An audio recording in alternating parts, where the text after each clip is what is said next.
Hello everyone. So today we're going to have a look at the coordinate geometry of the circle. So some basics. If you have an axis and the origin is 0, 0, then a circle that's drawn where its center is on 0, 0 will have a radius of r. Okay? Now, how can you express this in terms of coordinate geometry? Well, it will have a formula. If you look at it carefully, if I drop a perpendicular down from where the point where the radius meets the circle, then the distance from there to there is x. The distance from there to there is some value of y. And using Pythagorean theory, x squared plus y squared is indeed r squared. And that's the formula for a circle with a center of 0, 0 and a radius of r. So that is your general idea. Now, let's take another circle.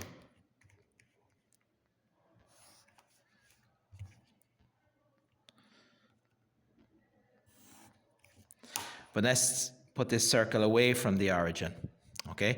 And let's draw it. So with this type of circle, you have to use a slight extra bit of kind of noggin, because you can still draw the radius and you can still drop down a perpendicular and bring across to get a right angle triangle. However, because this center is not 0, 0, we can't assume that this is x and this is y, because this is x plus or minus a little bit, and this is y plus or minus a little bit. So if you imagine it carefully, let's say that the center of this circle is HK. Just two random letters, H and K. I don't know whether they're positive or negative, or we'll put them into the positive frame, but they could be negative. It doesn't matter. They're just some value and some other value. It doesn't matter that there's no plus or minus in front of it. It's just a number and another number. Okay? So if this center is indeed H, K, well, take the H bit of it. The H bit of it is so far over here. Okay? But isn't it really just that distance along the x-axis minus the h value? Okay? So you've got your x distance, like here, but you're taking away the extra bit needed to get to there. So it's like moving him back there and having it there. What would you have to do to the h to get it to come back to here, to that line there, to get it back to 0, 0? You'd have to take away something. So you'd still square it, and you'd still add it, and you do the same to the y value. What would I need to do to move this down to here? Well, then the y value would have to take away the extra bit that's been added to move it back up. And you still have r squared. So this is a more advanced version of that. This one assumes that the values for your center are not 0, 0, but in reality what it does is it forces that to come back down to here and treat it like it is 0, 0. So this is a more powerful formula that can be used for non-0, 0 numbers. Okay, now let's see what happens when you multiply this out. Okay, so let's give us an example. Let's say I have a center of 3 and 2 and a radius of 9. Let's pop these into this formula and see what happens. X minus, that's h and k, 3 to be squared, plus y minus 2 to be squared is equal to 81. Now, if I look at this carefully, can I actually find these numbers in here? Well, yes, I can. There's a minus 3 here, so if I change its sign, it'll go back to being 3. I have a minus 2 here. If I change its sign, it'll go back to being 2. And I have an 81 here, and if I get its square root, it'll go back to being here. So I can read off from this version, this general formula for the center or for the equation of a circle, I can read off what this used to be. Now, sometimes you won't get it in this form, you'll get it in the expanded form where this has been multiplied out. So let me show you. So we're going to use our little trick. I'm going to square the left, square the right, multiply them together and double it. I'm going to square the left, I'm going to square the right, I'm going to multiply them together and double it. Now, let's see what happens when I tidy all this up. I'll have an x squared and a y squared. Now that looks familiar, doesn't it? That looks very familiar. Now, I'm going to have a minus 6x and a minus 4y, and then I'm going to have a 9 and a 4 and an 81. So 9 plus 4 is 13. 13 take away 81 is 68, minus 68.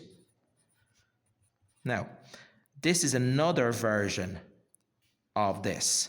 They're the same answers. These are exactly the same, except this form and this form have been slightly altered from each other. It's very easy to read off the center and the radius from this one. It's not so obvious from this one, but again, let's have a look and see, can we find a rule in here that will work? So what I'm looking at is, I'm looking to see, can I find a 3 or some connection to 3 in here? And I see that there's a 6. So if I divide this by 2, and I change the sign, I'll get back to 3. So minus 6 divided by 2 is minus 3. Minus 3, change the sign, I'm back to a 3. Let's see, does it work? Same rule work here. If I divide this by 2, I'll get minus 2. If I change the sign, I'll get 2. It does indeed work. Now, the question is, how do I get the 81 out of what's remaining? You can't, okay? There is a way of doing it. Unfortunately, it's not that. So I'm going to show you how to get the radius of this, but first of all, I want to look at this. How could I generate this directly if I just wanted to? So if you look at this very carefully, you've changed the sign and divided by 2, or you divide it by 2 and change the sign. So how would you work this in reverse? Wouldn't you change the sign and multiply to go into this number? Change this to a minus 3 and multiply it and you get minus 6.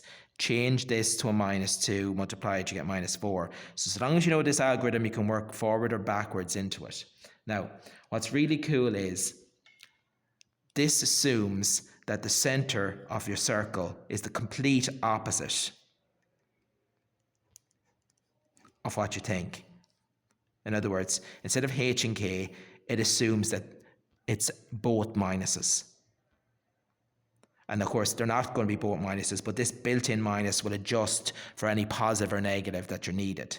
So when you think about it, there are both minuses there, but this built-in minus turns them into positives. So that's the trick with this. So there's a general formula for this, and it's in your log table, so you don't have to remember it.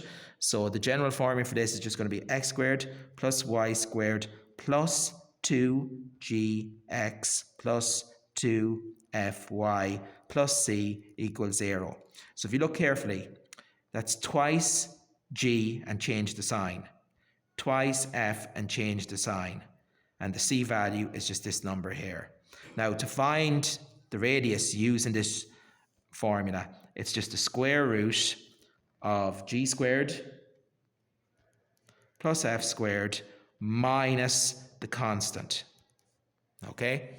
So just be aware of that.